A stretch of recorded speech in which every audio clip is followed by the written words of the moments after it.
Assalamualaikum warahmatullahi wabarakatuh. Selamat pagi semua. Pagi, Bu. Sebelum kita mulai pembelajaran pada pertemuan kali ini, marilah kita berdoa terlebih dahulu. Berdoa dimulai. Berdoa selesai. Bagaimana kabar kalian hari ini? Baik. Alhamdulillah, semoga kita senantiasa selalu dalam lindungan Allah Subhanahu wa taala. Amin. Ibu absen dulu ya.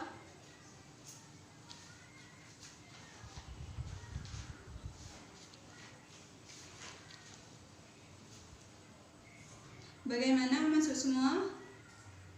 Iya, Bu. Ibu harap kalian tetap semangat untuk mengikuti pembelajaran pada pertemuan kali ini. Mungkin dari kalian ada yang masih ingat pembelajaran minggu kemarin tentang materi apa? Perbankan. Iya benar, perbankan. Apa itu perbankan? Perbankan merupakan suatu lembaga yang bertugas menghimpun dana dari masyarakat dalam bentuk simpanan maupun tabungan dan menyalurkannya kepada masyarakat lain yang membutuhkan dalam bentuk pinjaman maupun kredit. Nah, pada pertemuan kali ini kita akan membahas tentang kebijakan moneter dan kebijakan fiskal. Apa itu kebijakan moneter dan kebijakan fiskal? Macam-macam kebijakan moneter dan fiskal itu apa saja? Tujuan dari kebijakan moneter dan fiskal itu untuk perekonomian Indonesia seperti apa dan instrumennya seperti apa.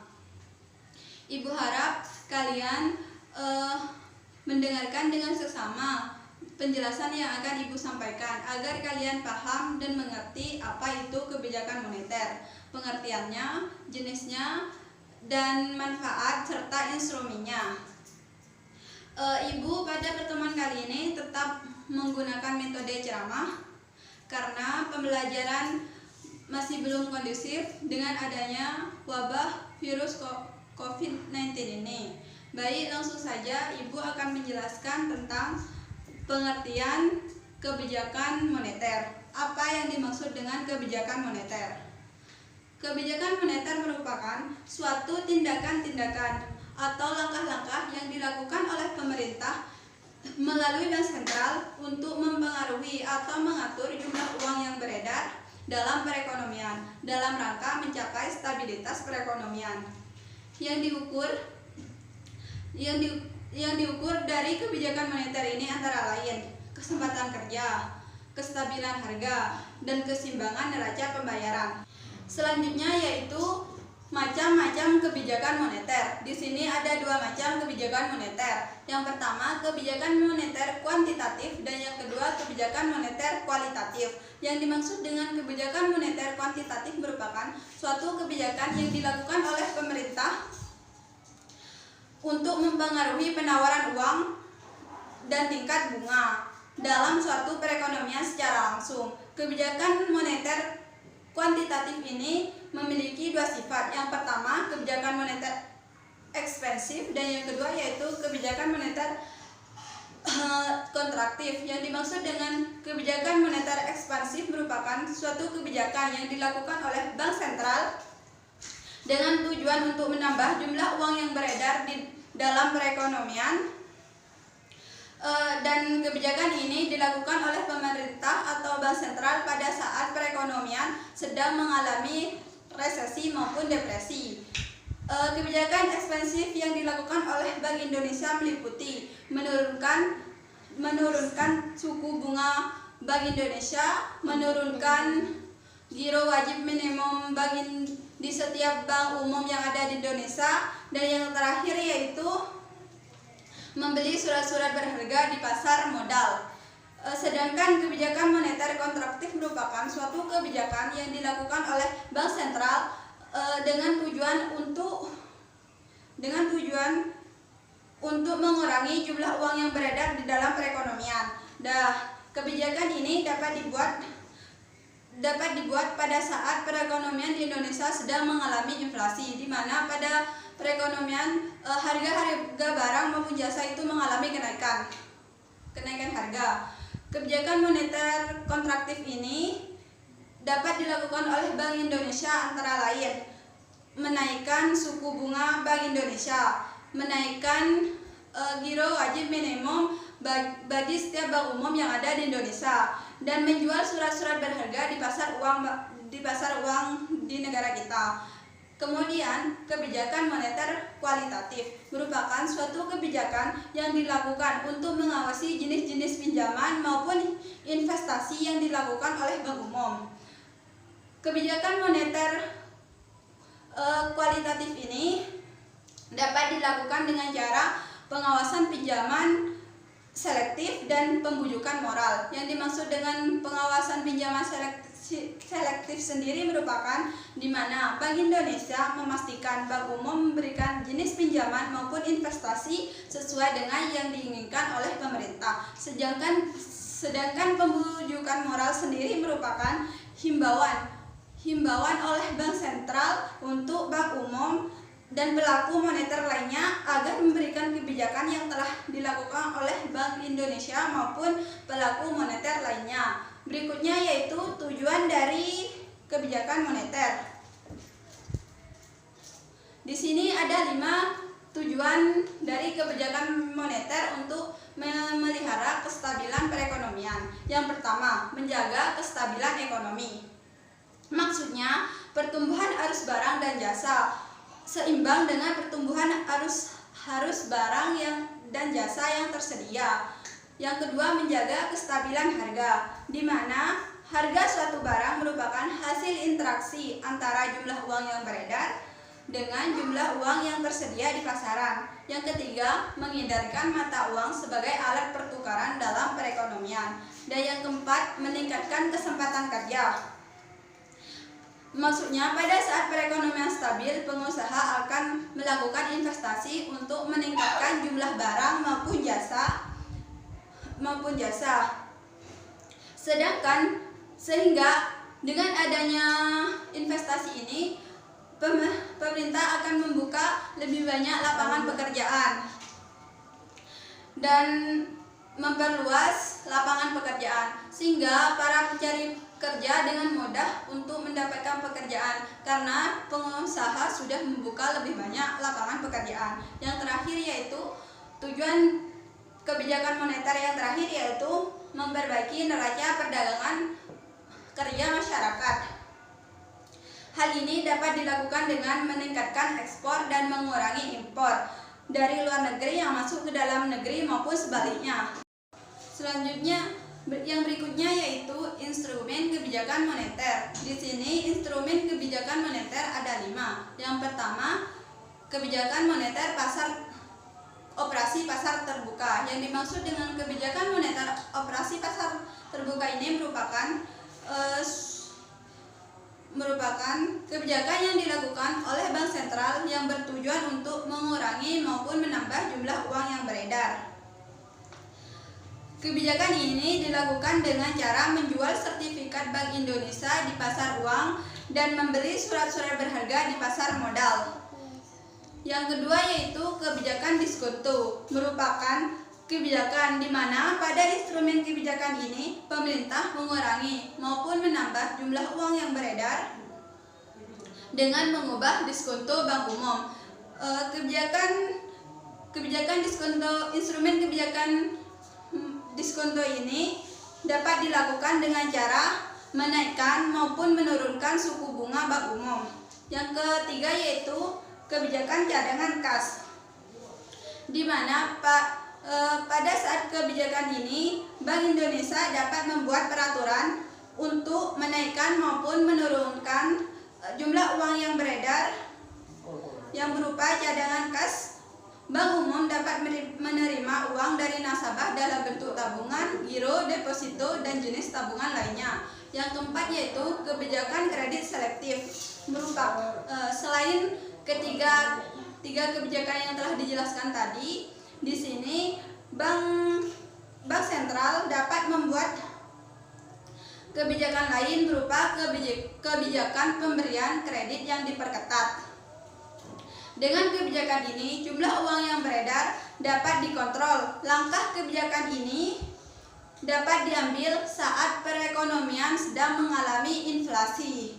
Yang terakhir yaitu kebijakan dorongan moral, di mana pada saat kebijakan ini masyarakat dapat menggunakan kebijakan ini dengan mengurangi jumlah uang yang beredar dengan berbagai baik pengumuman, pidato, dan edaran yang ditujukan kepada bank umum serta pelaku kegiatan moneter lainnya. Selanjutnya yaitu pengertian dari kebijakan fiskal. Apa yang dimaksud dengan kebijakan fiskal? Kebijakan fiskal merupakan suatu kebijakan ekonomi yang dilakukan oleh pemerintah dalam pengelolaan keuangan negara untuk mengarahkan kondisi perekonomian ke arah yang lebih baik lagi, yang terbatas pada sumber-sumber penerimaan dan alokasi pengeluaran negara yang tercantum dalam APBN, Anggaran Penerimaan Negara. Kebijakan ini dalam penerimaan pemerintah dianggap sebagai suatu cara untuk mengukur mobilisasi dana domestik dengan instrumen utamanya adalah perpajakan, yaitu tarif pajak yang diberikan kepada masyarakat dan penerimaan maupun pengeluaran yang dilakukan oleh pemerintah. Selanjutnya yaitu macam-macam kebijakan fiskal. Di sini ada dua macam kebijakan fiskal. Yang pertama, kebijakan fiskal berdasarkan fungsinya, dan yang kedua, kebijakan fiskal dilihat dari sisi ekonomi makronya.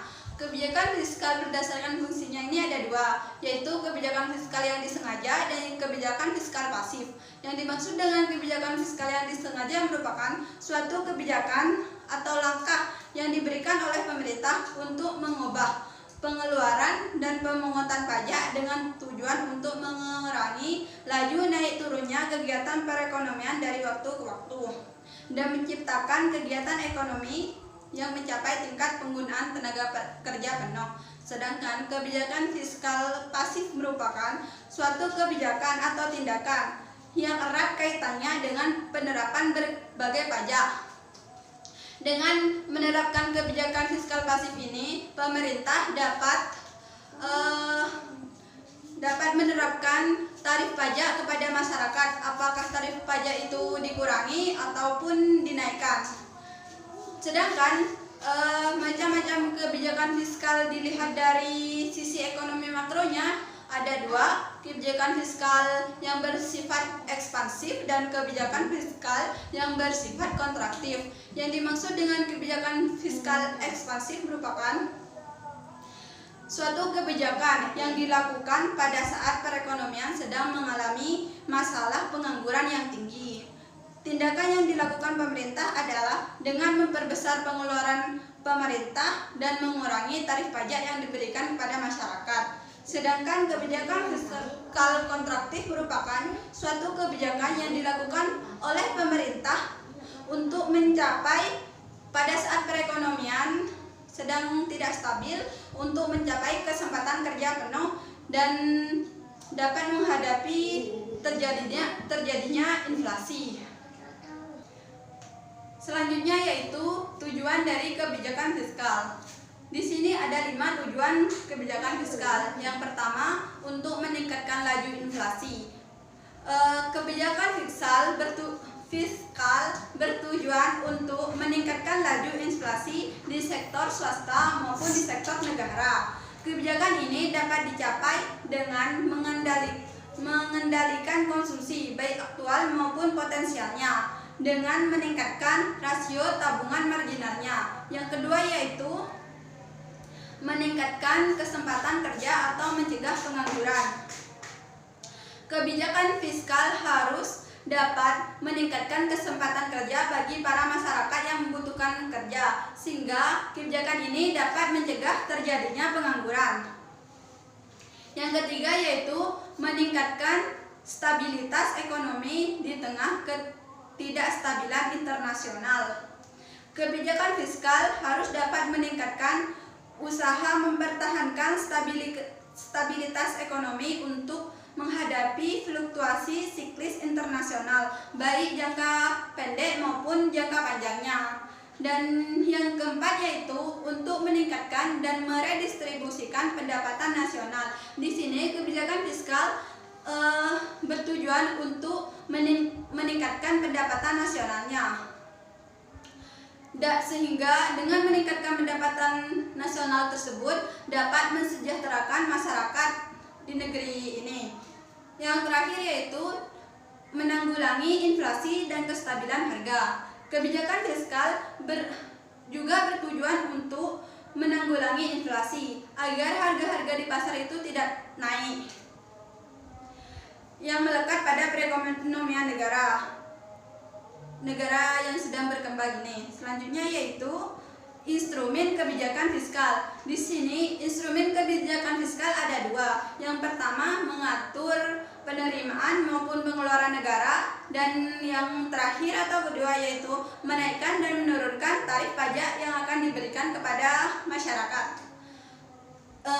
Instrumen yang paling utama dari kebijakan fiskal ini yaitu mengatur pendapatan maupun pengeluaran pemerintah yang ditentukan dengan melihat pendapatan nasional yang diterima oleh pemerintah itu sendiri. Yang kedua, mengubah tarif pajak yang berlaku. Di sini pajak akan berpengaruh pada pertumbuhan ekonomi suatu negara atau di negara kita. Misal, jika tarif pajak itu diturunkan, maka kemampuan daya beli masyarakat itu akan naik dan jumlah output yang dihasilkan pun akan bertambah. Karena misalnya saja pajak